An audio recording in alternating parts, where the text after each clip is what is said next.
नमस्कार दोस्तों, मेरा नाम है प्रवीण और आप देख रहे हैं पाविका फ्रेंड्स इस चैनल को एक बार फिर से। तो आज मैं लेकर आपके लिए बहुत ही important topic again from the GATE mass transfer के ये है हमारे क्वेश्चंस यानी प्रॉब्लम्स जो आज फोकसिंग मतलब हम कर रहे हैं दैट इज ऑन डिस्टिलेशन। और ये जो क्वेश्चन पूछा गया था 4 मार्क्स के लिए, अभी आप जरूर डेफिनेटली सोच रहे हो कि 4 मार्क्स का क्वेश्चन भाई कब आया। एक्चुअली ये एक ही क्वेश्चन ये 2 मार्क्स के लिए, ये 2 मार्क्स के लिए, तो टोटल हो गया 4 मार्क्स। और ये पूछा गया था गेट 2013 में। काफी डिफिकल्ट है, मुझे नहीं लगता कि हार्डली 100 में से मुश्किल से 4-5 जनों ने किया होगा। अगर मैं परसेंटेज देखता हूं तो 5% लोगों ने किया होगा। मुझे भी नहीं लगता कि ये 5% लोगों ने भी किया होगा, यानी कि 0% है, क्योंकि क्वेश्चन ही ऐसा है। बट आगे बढ़ने से पहले अगर आपने मेरा चैनल सब्सक्राइब नहीं किया तो प्लीज ये आपसे बहुत बड़ी सी रिक्वेस्ट कि आप मेरा चैनल सब्सक्राइब कीजिए, लाइक एंड शेयर करना मत भूलिएगा, ताकि मैं ऐसे ही एजुकेशनल वीडियोस आपके लिए हमेशा आप पर लेके आता हूँ। और इसी वीडियो के डिस्क्रिप्शन बॉक्स में अगर आप देखेंगे तो आपको एक लिंक मिलेगा जहां से आप इसी चैप्टर यानी कि जो हमारी प्लेलिस्ट का नाम है गेट मास ट्रांसफर प्रॉब्लम्स, यानी कि चैप्टर का नाम है, आप डाउनलोड कर सकते हैं, सजेस्ट कर सकते हैं अपने फ्रेंड को, कलीग्स को।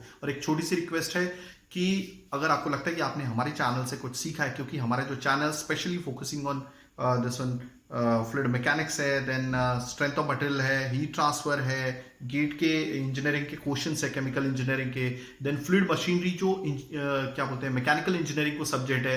अगर आपको लगता है कि हमारे चैनल से आपने कुछ सीखा है, अच्छे मार्क्स लाए, तो प्लीज दिल खोल के दान कीजिएगा, डोनेट कीजिएगा एज योर विश, जितना भी आपको लगे। ठीक है, उसका भी जो लिंक है डिस्क्रिप्शन बॉक्स में दिया हुआ है। तो चलिए इस क्वेश्चन को स्टार्ट करते हैं, ज्यादा ना टाइम लेते हुए। साथ में लिखेंगे गिवन डेटा जैसा, क्योंकि अभी तो स्पेस कम है, क्योंकि क्वेश्चन ही इतना बड़ा है। ठीक है, साथ में बनाएंगे डायग्राम, क्योंकि आपको मालूम है 5 मार्क्स या 10 मार्क्स का यूनिवर्सिटी में अगर एग्जाम पूछा गया, अगर फिर भी if you are not able to attempt at least write down given data लिखिए और डायग्राम तो बनाइए, एटलीस्ट 1-2 मार्क्स तो मिलने चाहिए अपने को। ठीक है, पढ़ते हैं अपनी नेटिव लैंग्वेज हिंदी में, इंग्लिश से हिंदी में कन्वर्ट करेंगे। ओके, गेट 2013 का 4 मार्क्स का क्वेश्चन है। Okay, the vapour liquid equilibrium for an ideal binary system is given by y star is equal to alpha A B X A upon 1 plus alpha A B minus 1 x A. Okay, here XA and Y star are the mole fraction of species A in the liquid and vapor respectively. The relative volatility alpha. आपको मालूम है relative volatility क्या होती है? Sorry आपको मालूम है कि जो रिलेटिव वोलाटिलिटी होती है वो क्या होती है? दैट इज, इसका सिंबल होता है अल्फा। ठीक है, ओके। अब आपको मालूम है कि डिस्टिलेशन में हम जो सिस्टम यूज करें वो बाइनरी मिक्सचर है, यानी कि इसमें 2 कंपोनेंट है, एक ए है और एक बी है। ए तो दिया हुआ है, बी के बारे में हाँ बी भी दिया हुआ। ओके, तो ए और बी 2 कंपोनेंट है, इसी वजह से बाइनरी सिस्टम कहा जाता है। डिस्टिलेशन के मेथड से हमें इसे अलग करना है। हमारे पास मेथड कौन से? मैकेप-थिल मेथड है, देन योर दिस वन। अभी कौन कौन से होते हैं? एक कॉर्डिनेट डिस्टिलेशन होता है, बैड डिस्टिलेशन होता है, देन योर सिंपल या फिर इक्विलिब्रियम डिस्टिलेशन होता है, एक होता है फ्लैश और इक्विलिब्रियम डिस्टिलेशन, और जो था वो सिंपल और डिफरेंशियल डिस्टिलेशन था। ठीक है, और एनालिसिस मेथड होते हैं मैकेप-थिल मेथड और पंचन-सेवरेट मेथड। अगर 25 से थ्योरेटिकल प्लेट्स ऊपर निकल जाती तो हम बहुत एक्यूरेट मेथड यूज करते हैं, जो काफी हार्ड भी है, पंचन-सेवरेट मेथड।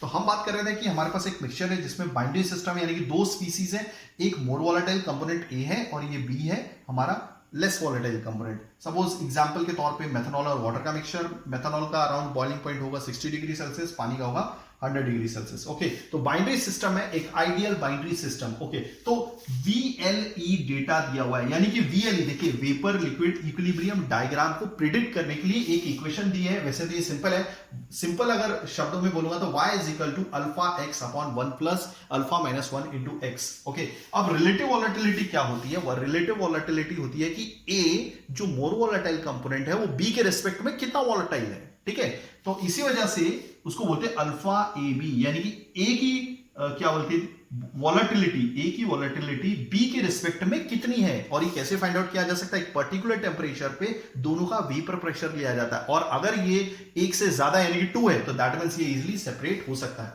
ओके, तो इस इक्वेशन का यूज करके आप VLE डायग्राम मतलब बना सकते हैं। हर एक x की वैल्यू देखिए, x और y क्या है? ये मोल फ्रैक्शन दिया हुआ है कि x और y जो है ये मोल फ्रैक्शन है, इक्विलिब्रियम मोल फ्रैक्शन है।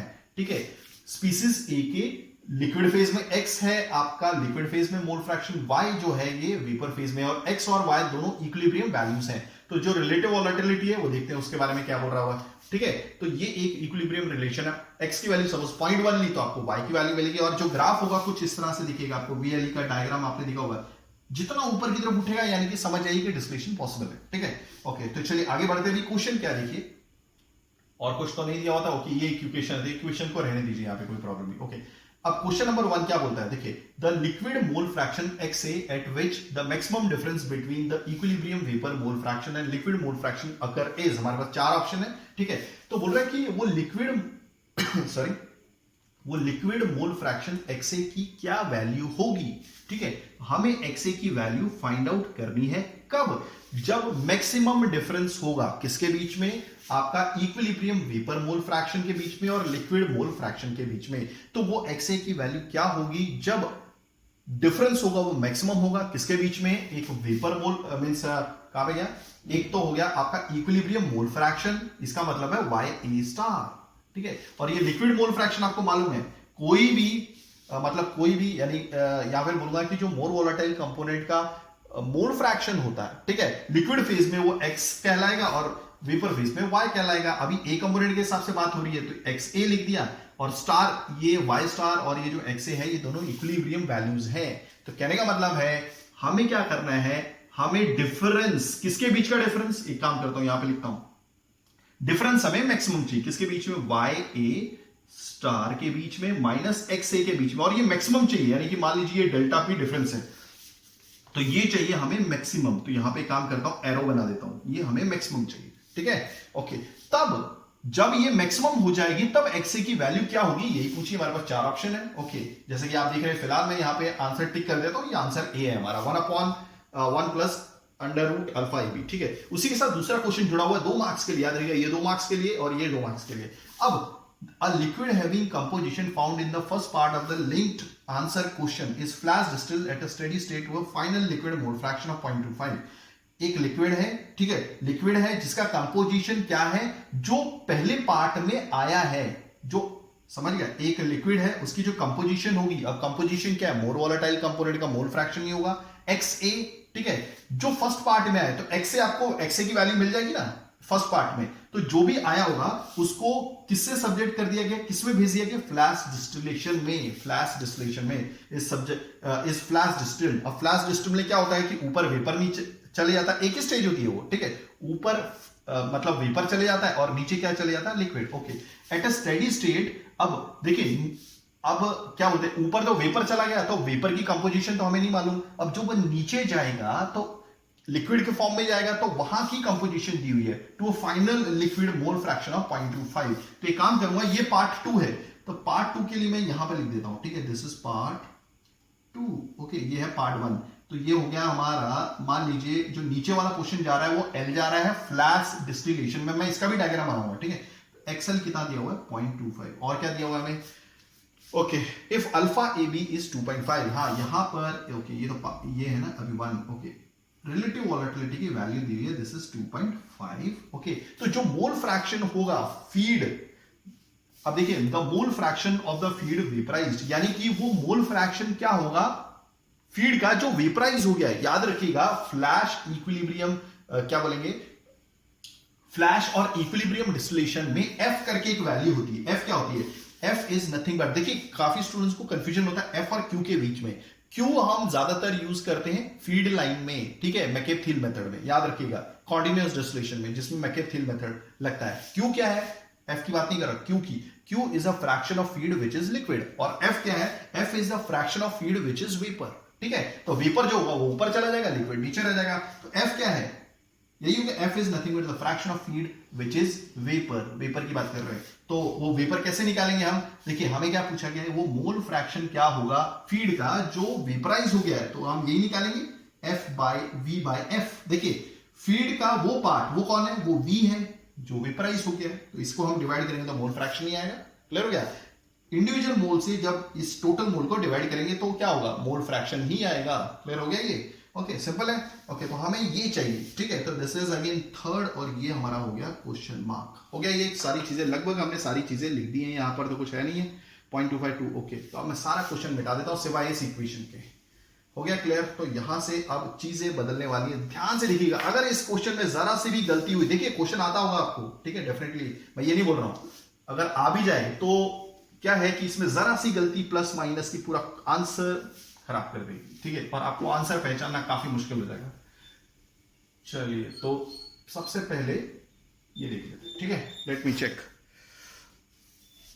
या ठीक है, या एकदम ओके है, नो प्रॉब्लम,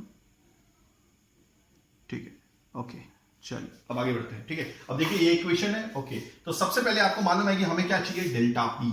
ओके तो delta P is equal to, मैं जल्दी जल्दी करता हूं, Y A star minus X A. ये क्लियर हो गया, ये तो हमें चाहिए, ये डेल्टा पी मैक्सिमम चाहिए। उस दौरान एक्स की वैल्यू क्या है यही ढूंढना है ना हमें। ओके चलिए, तो सबसे पहले मैं क्या करूंगा, डेल्टा पी वाई स्टार की वैल्यू रिप्लेस कर दूंगा। ठीक है, क्योंकि देखिए अगर हमें एक्स ए की वैल्यू चाहिए तो डेफिनेटली वाई स्टार को तो हटाना पड़ेगा, वो भी किसके टर्म्स में, एक्स के टर्म्स में। तो वाई स्टार की वैल्यू दी हुई है alpha A B X A upon 1 plus alpha A B minus 1। ध्यान से देखिएगा, ठीक है, एक गड़बड़ पूरे क्वेश्चन को खराब कर सकती है। हो गया ये। ओके अब सिंप्लीफाई मैं क्या करूंगा, एलसीएम ले लूंगा, इसके नीचे कुछ नहीं है तो 1 है।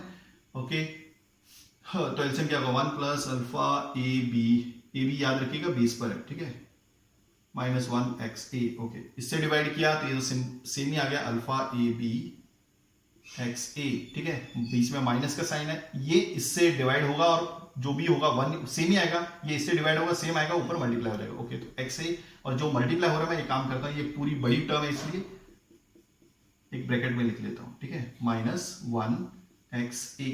अब यहां से ब्रैकेट ध्यान से खुलना है हमें। Okay so therefore delta P is equal to alpha A B X A minus, अभी देखिए यहां पे प्लस का साइन है, अब एक्स ए को अंदर मल्टीप्लाई करना, माइनस प्लस माइनस, तो x A into 1 is x A. Okay next minus plus minus. Okay ये मैं अंदर मल्टीप्लाई कर रहा हूं, मल्टीप्लाई भी कर रहा हूं, साइन भी चेंज कर रहा हूं। ठीक है, तो एक्स ए प्लस माइनस, और एक्स से डायरेक्ट मल्टीप्लाई होगा पूरी टर्म से, तो this will look like alpha A B minus 1 x ए का स्क्वायर। हो गया, हाँ सब बढ़िया दिख रहा है, minus plus minus, minus plus minus, ठीक है, upon 1 plus alpha A B minus 1 x a. इसको मिटा देता हूं, इसकी तो कोई जरूरत नहीं है। ठीक है, let me check everything is working fine. Yes ठीक है, चलिए अब मैं क्या करता हूं, देखिए डेल्टा पी इज इक्वल टू, देखिए इसमें भी एक्स ए है, इसमें भी एक्स ए, कॉमन निकाल लूं। ओके तो this will look like alpha A B minus 1, okay negative alpha A B minus 1 x a square upon 1 plus alpha A B minus 1 x a. हो गया क्लियर। ओके अब देखिए अल्फा ए बी माइनस 1 इधर भी है, इधर भी है, इधर भी है, तो मैं काम करता हूं, let alpha A B minus 1 equal to S ले लेता हूं। क्या ले लेता हूं, एस लेता हूं, आपकी मर्जी कुछ भी है आप ले सकते हो। ठीक है, फिलहाल इसको मिटा देता हूं। ओके तो मैं इसको ये ले लेता हूं, so therefore delta P is equal to, तो ये क्या हो गया, एक्स ए एस, इसको बना दिया s minus s x a square. Okay upon 1 plus s x a. हो गया क्लियर। ओके अब हमें डेल्टा पी को मैक्सिमम करना है। देखिए एस तो कांस्टेंट है, एस क्या है, अल्फा ए बी की वैल्यू मालूम है, डेल्टा पी एक्स पे डिपेंड करता है, एक्स पे डिपेंड करता है। अगर मुझे डेल्टा पी मैक्सिमम चाहिए तो मैं क्या करूंगा, सिंपली एक सिंपल मैथमेटिक्स का रूल रहता है, अगर मैं इसका डेरिवेटिव निकालूंगा डेल्टा पी का, किसके रेस्पेक्ट में, एक्स ए के रेस्पेक्ट में, और निकाल के 0 पुट कर दूंगा तो ऑटोमेटिकली मेरा डेल्टा पी मैक्सिमम हो जाएगा। कहने का मतलब है कि अगर एक्स में जो मोल फ्रैक्शन है मोर वोलेटाइल कंपोनेंट का, उसमें यूनिट भी चेंज करता हूं तो भी डेल्टा पी में कोई चेंज नहीं होता था। कहने का मतलब है डेल्टा पी अपनी हाईएस्ट वैल्यू को अचीव कर चुका है, इसलिए तो चेंज नहीं आ रहा, क्योंकि इसका ग्राफ कुछ इस तरह का होता है। ठीक है, ओके तो ये हो गया एक्स ए और ये हो गया डेल्टा पी। ठीक है, तो हम डायरेक्ट देखिए, अगर मुझे यहां पे पता लगाना है डेल्टा पी की हायर वैल्यू क्या है, देखिए इस एक्स की वैल्यू के लिए हमारे यहां पे डेल्टा पी मैक्सिमम वैल्यू, और ये वाला पॉइंट जो है, ये वाला पॉइंट हमें कैसे मिलेगा, आप डेरिवेटिव निकालिए किसका, डेल्टा पी का, किसके रेस्पेक्ट में, एक्स के रेस्पेक्ट में, यानी कि एक्स में अगर यूनिट चेंज आता है तो भी डेल्टा पी में चेंज नहीं आ रहा। कहने का मतलब है कि दो अलग अलग एक्स की वैल्यूज के लिए डेल्टा पी की वैल्यू सेम आ रही है, तो डेल्टा पी की वैल्यू हाईएस्ट पे पहुंच गई इसलिए तो सेम आ रही है, इसी वजह से तो डेरिवेटिव 0 आ रहा है। ठीक है, तो आगे बढ़ते हैं, दैट मींस मुझे क्या करना है, डेरिवेटिव निकालना है। So I will take it out derivative delta p, देखिए मैं डेरिवेटिव निकालूंगा अपॉन डी एक्स ए, सबसे पहले डेरिवेटिव निकालेंगे फिर 0 पुट करेंगे। अब ये देखिए फॉर्म कौन सी है, u अपॉन v है। ओके तो फॉर्मूला क्या होता है v का, ठीक है, इस ग्राफ को मिटा देता हूं, आई होप आपको चीजें समझ गई होंगी। ओके तो दिस इज फॉर्मूला क्या है, जो नीचे वाली टर्म है ओके उसका स्क्वायर कर दीजिए। ठीक है, ओके और जो भी नीचे वाली टर्म थी उसको एज इट इज ऊपर भी लिख दीजिए, सिंपल, ये डेरिवेटिव का रूल है। ओके तो लिख दिया। ओके अब जो ये वाली टर्म है जो ऊपर वाली, इसका डेरिवेटिव निकालना है। अगर इसका derivative with respect to X से निकाल रहा हूं तो पहली वाली टर्म में आ जाएगा एस माइनस यहाँ पर पावर है विद रिस्पेक्ट टू एक्स, ए के रिस्पेक्ट में हम डेरिवेट कर रहे हैं, तो ये पावर एक से रिड्यूस हो जाएगी, पहले सामने आएगी फिर एक से रिड्यूस हो जाएगी, एक्स ए। क्लियर हो गया? ओके, फिलहाल ये तो हमारा हो गया है, तो फिलहाल इसको मिटा देता हूं क्योंकि इसका तो कुछ काम नहीं है, खामखा स्पेस घेरा हुआ है। ठीक है, चलिए ओके। अब बीच में माइनस का साइन आता है। ओके, अब जिसको हमने कांस्टेंट रखा था अब उसका डेरिवेटिव निकालेंगे। ठीक है, और ये इसका डेरिवेटिव निकालेंगे। क्लियर हो गया? मतलब इसका डेरिवेटिव निकालेंगे और इसको एज इट इज यहाँ पे रख देंगे। यहाँ पे कुछ नहीं लिखा हुआ है, गलती से साइन लग गया, तो S x A minus s x, इसमें एक गलती पूरी गड़बड़ हो सकती है। ठीक है, ओके, चल ये हो गया। अब इसी का डेरिवेटिव निकालना था, तो 1 का डेरिवेटिव 0 और एक्स ए के रेस्पेक्ट में डेरिवेटिव एस, तो ये सिंपली एस हो जाएगा। लेट मी चेक, यहां तक सही है, क्योंकि एक गड़बड़ पूरे क्वेश्चन को गड़बड़ कर सकती है। 1 plus x a S minus 2 s x a plus x A x square into S. ठीक है, अब सिंपली मैं क्या करूंगा, इसको 1 को इससे मल्टीप्लाई करूंगा, यानी कि सिंपली आपको मल्टीप्लाई करना 1 into s is s. Okay, 1 into this is minus 2 s x a हो गया। अब एस एक्स ए को इससे मल्टीप्लाई करूंगा तो प्लस एस एक्स ए और ये square S into S square और एक्स ए आ गया। अब इसको इससे मल्टीप्लाई करूंगा प्लस माइनस माइनस, तो that will B 2s square x a square. देखिए इस टर्म को मैं इससे मल्टीप्लाई करूं तो s into S S square, x A into x A is x square. Okay, अब हाँ s को इससे मल्टीप्लाई करूं तो देखिए माइनस प्लस माइनस ही आएगा, तो S square x A. Okay, अब नेगेटिव नेगेटिव पॉजिटिव, ध्यान रखिएगा यही गड़बड़ है, नहीं तो सारी चीजें गड़बड़ हो जाएंगी। ओके, इसको इससे मल्टीप्लाई करूंगा तो this is S square x a square हो गया अपॉन, अब देखिए मैंने जो इसको बोला इसको 0 पुट करना है हमें। ओके, तो this is 1 plus X X A whole square हो गया। अब देखिए ये तो इससे डायरेक्ट मल्टीप्लाई होता है 0 ही हो जाएगा। ओके, तो अब देखिए कौन कौन सी टर्म कट जा रही है, ये देखिए ये सेम टर्म है s x s square x a s square x a हो गया। अब जो टर्म यहां पर बसती है यहां पे लिखता हूं, तो therefore 0 equal to s s x a वाली कोई टर्म नहीं है दूसरी। ठीक है, तो माइनस 2s एक्स ए हो गया। देन ये वाली, ये देखिए ये वाली x square x a square S square x a square, मगर ये पॉजिटिव में और ये नेगेटिव 2 में है, तो माइनस 2 प्लस 1, यहाँ पे कुछ नहीं तो प्लस 1 है, minus 2 plus 1 is negative 1, so negative S square x a square हो गया ये। ओके, अब एस भी कॉमन निकाल दीजिए, अगर आप देखेंगे तो 0 इक्वल टू एस कॉमन निकाल दिया, सो 1 minus 2 x A minus s x a square हो गया ये।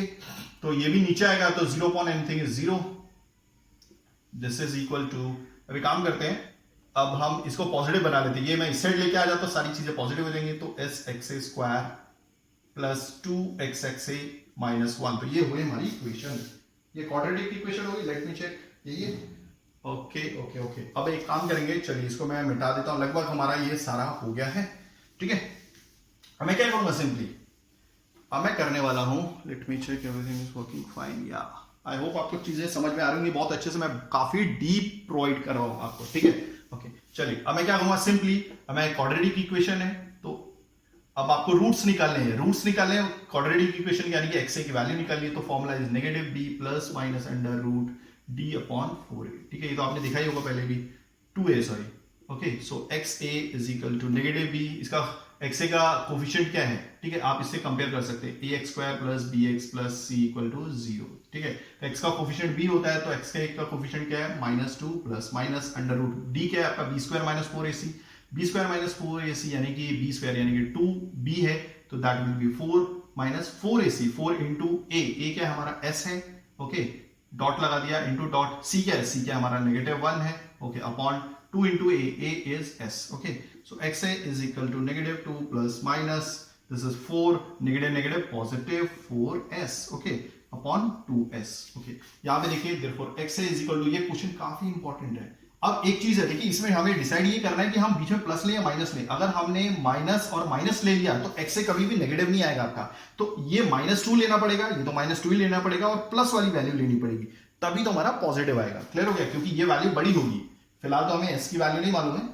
ओके, तो मैं सिर्फ प्लस का साइन ले रहा हूं। ओके, अब बीच में जो 4 है, देखिए मैं 4 कॉमन निकाल देता हूं, दिस इज 1 प्लस s हो गया अपॉन 2s हो गया।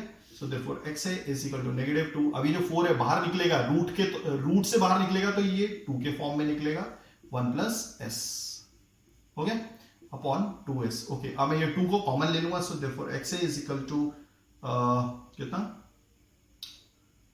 2 को कॉमन ले लिया, so -1 plus 1 under root 1 plus s upon 2s। Okay, तो ये 2 कैंसिल हो गया, सो यहाँ पे क्या बच जाएगा, so therefore xa is equal to -1, बीच में प्लस का साइन है, अब ये 1 लगाने की जरूरत नहीं है, 1 प्लस s अपॉन s हो गया। ओके, अब मैं क्या करूंगा, सिंपली इसके बाद क्वेश्चन काफी लेंदी है।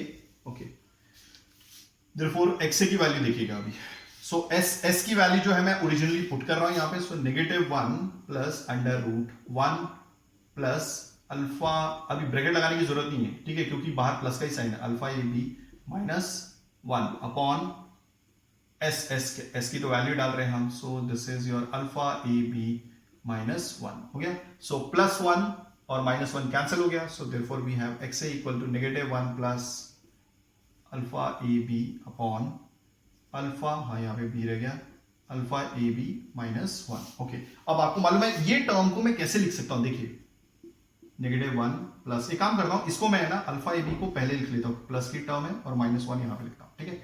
अब ये जो अल्फा ए बी है इसको मैं रूट दे देता हूं, ठीक है।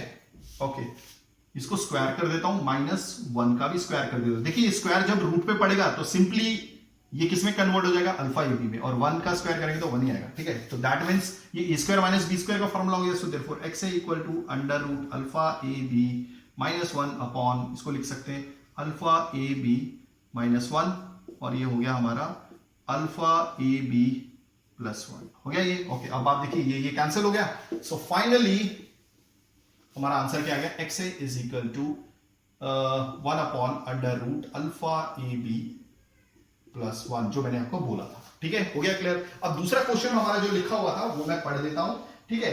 A liquid having the composition found in the first part of the linked answer question is flash distilled, ठीक है। अब ये जो हमारा फर्स्ट पार्ट में आंसर आया है, देखिए ये xa की वैल्यू होनी चाहिए कब, उस टाइम पर आपका डेल्टा पी मैक्सिमम हो जाएगा, यानी कि जो डिफरेंस है आपका vapour mole fraction, equilibrium values जो थी आपकी वेपर मोल फ्रैक्शन और लिक्विड मोल फ्रैक्शन की मैक्सिमम हो जाएगी। ओके, तो अब एक काम करता हूं, इस यहां पर मैं अल्फा की वैल्यू 2.5 दी हुई है, याद रखिएगा यहाँ पे ये पूरा रूट नहीं है, ठीक है, अल्फा अंडर रूट अल्फा ए बी +1 है, ठीक है। ओके, तो यहाँ पर 2.5 दिया हुआ है, ओके, +1, अगर आप इसको सॉल्व करेंगे तो जो xa की वैल्यू आएगी, this is coming out to be कितनी आ रही है, 0.387, तो जो पहले आंसर से आ रही है, यानी कि ये वो मोल फ्रैक्शन की वैल्यू होगी जहां पे डेल्टा पी आपका मैक्सिमम हो जाएगा, और डेल्टा पी क्या है आपका, ये मोल फ्रैक्शन का डिफरेंस है, वेपर फेज मोल फ्रैक्शन और आपके लिक्विड फेज मोल फ्रैक्शन का। अब यही जो मोल फ्रैक्शन है, अभी देखिए मोल फ्रैक्शन होगा तो किसी लिक्विड में होगा ना, क्योंकि जो x होता है ये मोल फ्रैक्शन होता है आपका मोर वोलेटाइल कंपोनेंट का लिक्विड में। अभी इसी लिक्विड को कहां पे भेज दिया गया है, ये देखिएगा अभी फ्लैश डिस्टिलेशन कॉलम में, ठीक है, फ्लैश डिस्टिलेशन कॉलम में। तो फ्लैश डिस्टिलेशन कॉलम क्या होता है, ओके, ये होता है फ्लैश डिस्टिलेशन, ऊपर से वेपर निकल जाते हैं, नीचे से लिक्विड निकलता है। ओके, तो यहां पर जो फीड है, उस फीड में जो आपका मोर वोलेटाइल कंपोनेंट का जो मोल फ्रैक्शन है, दैट इज योर XAF, ये मतलब है, तो दिस इज 0.387, ये जो निकाला है हमने, ठीक है। ओके, और इसको फ्लैश डिस्टिलेशन किया जा रहा है, और उसकी वजह से जो लिक्विड मोल फ्रैक्शन हमें मिल रहा है, ठीक है, यानी कि XL, देखिए ऊपर तो वेपर चले गए, ओके, ये मिल रहा है हमें 0.25, और अल्फा की वैल्यू दी हुई है, ठीक है। तो सिंपली मैं क्या करूंगा,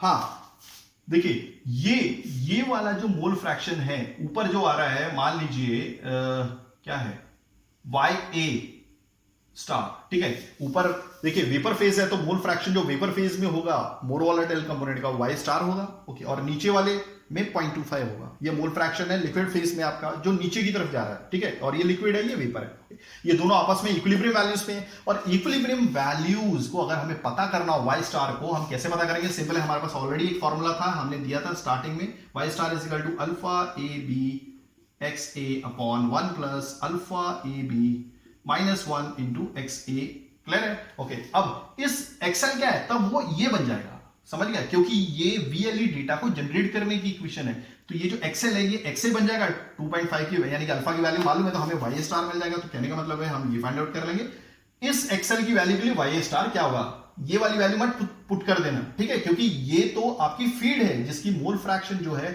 आपकी क्या बोलते हैं फीड में मोर वोलेटाइल कंपोनेंट की ये है, और इसे फर्दर डिस्टिल किया जा रहा है। ओके, तो Y star is equal to alpha 2.5 into x a की वैल्यू कितनी है 0.25 अपॉन 1 प्लस अल्फा ए यानी 2.5 माइनस 1 इज 1.5 इंटू ये एक्स ए की value x A is 0.25. So y star क्या होगा? So y star is coming out to be 0.45. तो ये आ गया हमारा, तो ये आ गया 0.4545. हो गया क्लियर? ओके, चलिए ये तो हो गया. चलिए अब मैं क्या करूंगा, हमें पता क्या करना था, हमें निकालना है ये F fraction of feed which is vapour. तो ये कैसे निकालेंगे एफ की वैल्यू? तो फिलहाल मैं इसको मिटा देता हूं, इतना काम हो गया हमारा. ओके, तो मैं क्या करूंगा, मटेरियल बैलेंस लूंगा. किसका? आपका मोर वोलाटाइल कंपोनेंट का. ओके, तो कैसे लेंगे? देखिए फीड कितनी है? एफ है. फीड का देखिए, अब मोर वोलेटाइल कंपोनेंट का हमें क्या लेना है? मटेरियल बैलेंस लेना है. यानी कि फीड में आपका मोर वोलेटाइल कंपोनेंट कितना है? तो मैं क्या करूंगा, F into x A F. ठीक है, जब आप फीड को मोल फ्रैक्शन से मल्टीप्लाई कर देते हो, वैसे तो मोल परसेंट चाहिए, अगर मोल परसेंट होता है डिवाइड बाय 100 करना होता, मगर मोल परसेंट ऑलरेडी, यानी कि देखिए मोल परसेंट को अगर 100 से डिवाइड करेंगे तो मोल फ्रैक्शन ही मिलेगा. ठीक है, तो आपको 100 से डिवाइड करने की जरूरत नहीं, जो भी मोल फ्रैक्शन की वैल्यू की डायरेक्टली मल्टीप्लाई कर दीजिए. ओके, इज इक्वल टू, दो पार्ट में डिवाइड हो गया, दैट इज वी. तो v का कितना? Y A star. ठीक है, समझ में आ रहा है? यहां पर भी हम मोर वोलेटाइल कंपोनेंट ही निकाल रहे हैं. v का कितना मोल परसेंट आपका मोर वोलेटाइल कंपोनेंट होगा, यानी कि वेपर फेज में कितना मोल परसेंट आपका मोर वोलेटाइल कंपोनेंट होगा. अभी मोल परसेंट नहीं है तो मोल फ्रैक्शन डायरेक्टली मल्टीप्लाई कीजिए, प्लस आपका वही चीज यहां पर भी बोलूंगा मैं, x into XL. Okay, so f x f की वैल्यू डाल दीजिए, this is 0.387 into, okay, is equal to v की तो वैल्यू वैसे नहीं मालूम, y स्टार की कितनी वैल्यू है मालूम है, 0.4545. ओके, हो गया. प्लस अब देखिए L तो नहीं मालूम है और हमें चाहिए V बाय F या फिर F की वैल्यू चाहिए. तो इस L को मैं कैसे रिप्रेजेंट, आपको मालूम है, यहां पर हम लिख सकते हैं F equal to V plus L. ये टोटल मटेरियल बैलेंस है, टोटल मटेरियल बैलेंस. ओके, अगर L की वैल्यू चाहिए तो मैं क्या करूंगा, F माइनस V कर दूंगा. तो ये L की वैल्यू मैं यहां पे पुट कर देता हूं, F माइनस V, और XL की वैल्यू दी है, दिस इज 0.25. तो simply 0.387 into F equal to 0.4545 V. अब इसको इधर मल्टीप्लाई किया प्लस, तो दिस इज 0.25 F. एक बार ये मल्टीप्लाई होगा माइनस 0.25 V. ओके, अगर आप देखेंगे तो दिस इज 0.387 F. ओके, ठीक है, इस साइड लेके आएंगे माइनस 0.25, यानी कि लाइक टर्म्स को ये प्लस में इस साइड आएगा, माइनस में आ जाएगा. ओके, और ये 0.4545 V माइनस 0.25 V. ओके, अब सिंपली क्या करना है, F की वैल्यू को घटा कर लीजिए. तो this is coming out to 0.13743 F is equal to, और इसको माइनस करेंगे सेम टर्म है, this coming out to 0.2 V. Okay, so finally हमें क्या चाहिए था, V बाय F.